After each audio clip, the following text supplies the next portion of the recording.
Hey, this is my response to a GQ article by Kishana, and it's highlighting Suze Orman.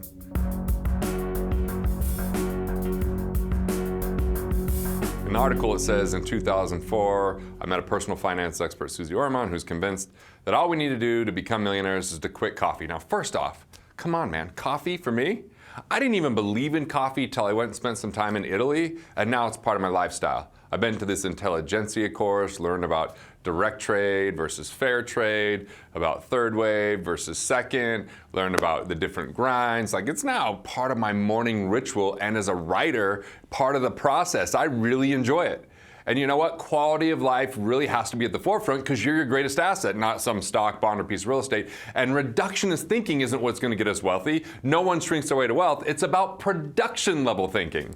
So anyway, she goes back in the article and says she heard about this after she gave a lecture at the fashion company where this woman was interning. She was an unpaid legal intern who's chosen that internship for its free breakfast and lunch since I was not well on my way to racking up a not very unusual law school debt of $220,000. By the way, like, what a joke that we give people these kind of loans that just inflates the cost of college, and then they get out and then they have this burden on their life for so long.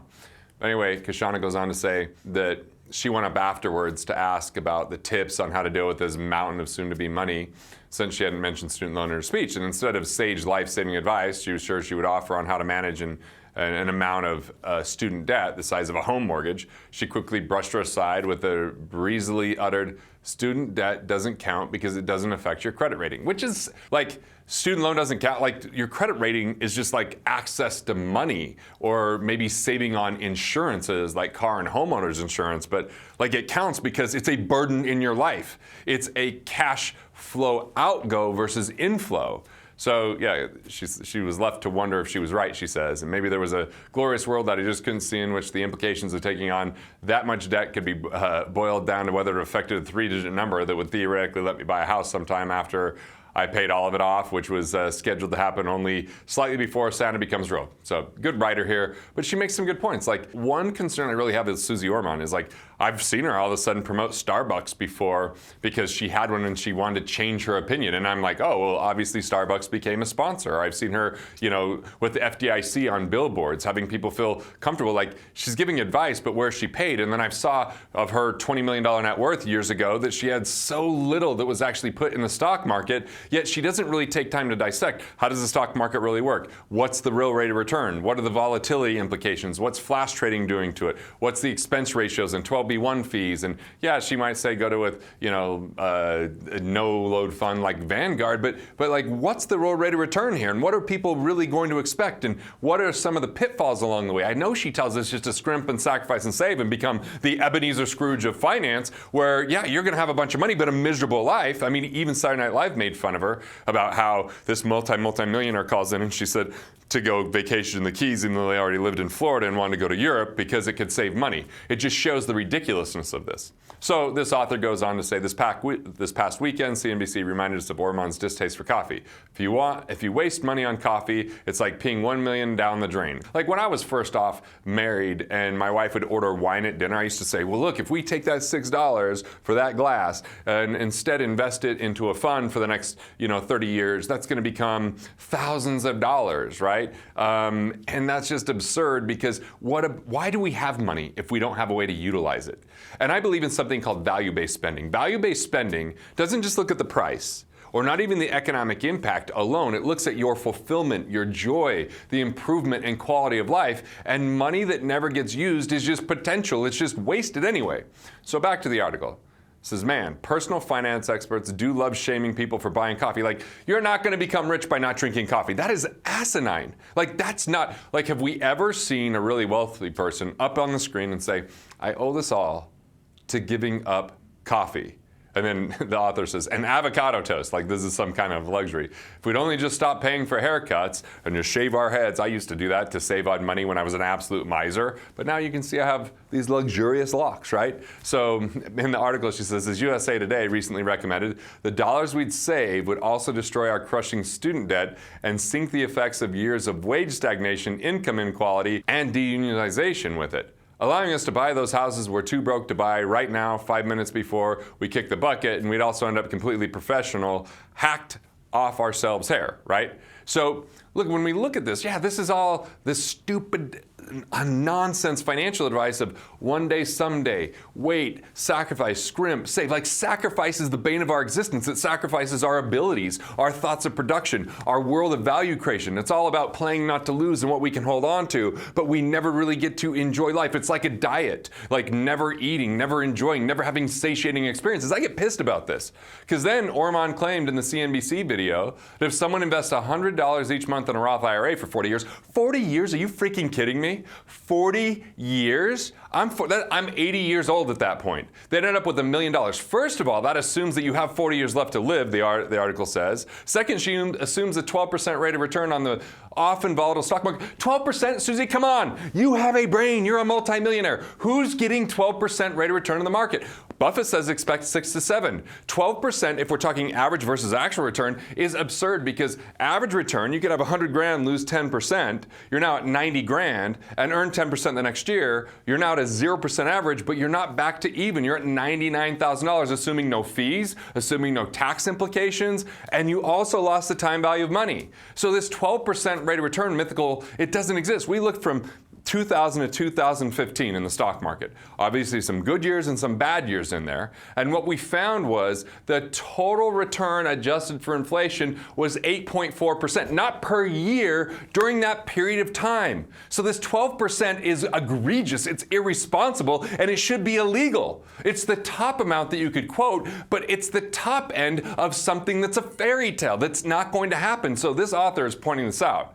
And then she actually says that Susie says 12% when pretty much everyone else quotes a historical rate between 7 and 10, and that 7 and 10 doesn't include flash trading, which siphons things off, doesn't take into consideration the volatility factors that I'm mentioning here, doesn't take into consideration if it's riddled with fees, especially if it's inside of IRAs that have fees themselves, 12b1 fees within the mutual funds, expense ratios that pay the fund managers, and who knows what else hell fee they're hiding in there. So what would track at least a decade onto that estimate, this author says. So not 40 years if it's 7 to 10%, 50 years. Like, hell, when do you actually get to enjoy your money? It requires you know what a Roth IRA is, which only 67% of Americans, they don't even know what that is. Most people make regular contributions to a Roth IRA, have a financial advisor, but most financial advisors, they don't really recommend this because they're not making a lot of money helping the middle class. Most financial advisors gravitate to people who already have a substantial amount of wealth.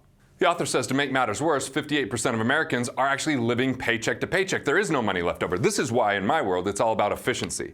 Can we find that you're overpaying tax? Can we find that you're overpaying interest? Can we find that you have hidden fees and commissions and drag with your investments? Can we find duplicate coverages or costs with insurance? It's about putting that money back into your life. It's about boosting the bottom line. It's about keeping what you make, not sacrificing and risking your money.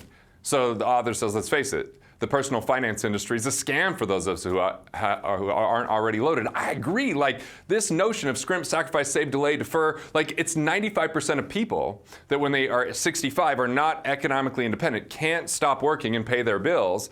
And the reality is it's not a lack of effort, it's bad information. And that's a statistic from the US Department of Labor. So in the article, it's not that saving money is bad. It's that for some reason we have an entire field of experts who are supposed to be taken seriously when they claim that every single American can get rich. Well, look, the reason that she's so skeptical is because we're not going to get rich by going, I'm just going to hand my money over and let the stock market do the work. It takes personal responsibility. It takes efficiency. It takes investing in yourself and improving your skill set. It's really this framework of you've got to make more money first and continually seek to grow. Then you've got to keep more of that money by having a little bit of financial savvy and responsibility.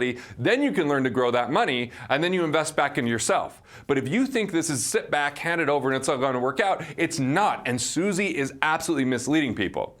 The article says personal finance is the prosperity gospel of cable news. Happy to claim that you'll end up with all this money if you listen to the experts, take their advice, buy their book. Well, let's face it, most of the experts and pundits, I got kicked off CNBC because I didn't agree with what the advertisers say, which was all about the stock market. It's become synonymous, just like the word Kleenex and tissue. It's like hearing the same thing, but one's a brand and one's describing the type of paper that you're using to blow your nose. Like the same thing with investing and stock market. It's almost synonymous and collapses. We are now trained, taught, and educated that that's where we got to hand our money off to companies that we don't even agree with, that we don't know if they're going to be around because of artificial intelligence and technological change. And before we've even paid off loans, before we've saved up money, and like it's absolutely the reason why far too many people are not getting ahead. So this, back to the article, not buying coffee won't magically get you a house. She's damn right, and you might enjoy life less if you're like me. Not buying avocado toast isn't a retirement plan. Absolutely. So I like just kind of going through this and having a reaction to it, because anyone that tells you 12% in the stock market, they're misinformed, they're misleading you, you will be misguided and heavily disappointed. Take back control of your financial future. Plug the leaks, build up plenty of liquidity, pay yourself first into a savings account, invest in yourself, become a better investor, and get focused instead of diversify. You don't have to invest in the stock market, but if you don't take responsibility, no one's going to care more about your money than you do. Don't be persuaded or really damaged by this terrible advice, and I'm glad that other people are pointing it out, but there is hope if you're willing to do the work. If you're looking for more on this type of topic, I've got a lot. Garrett.live, if you're not already there on the YouTube channel, or just click here and watch the next video. I'll see you there. Look, you can't save yourself rich, but you sure can enjoy the journey if you embrace wealth capture, if you embrace spending time with the right people, and you add more value to yourself and others.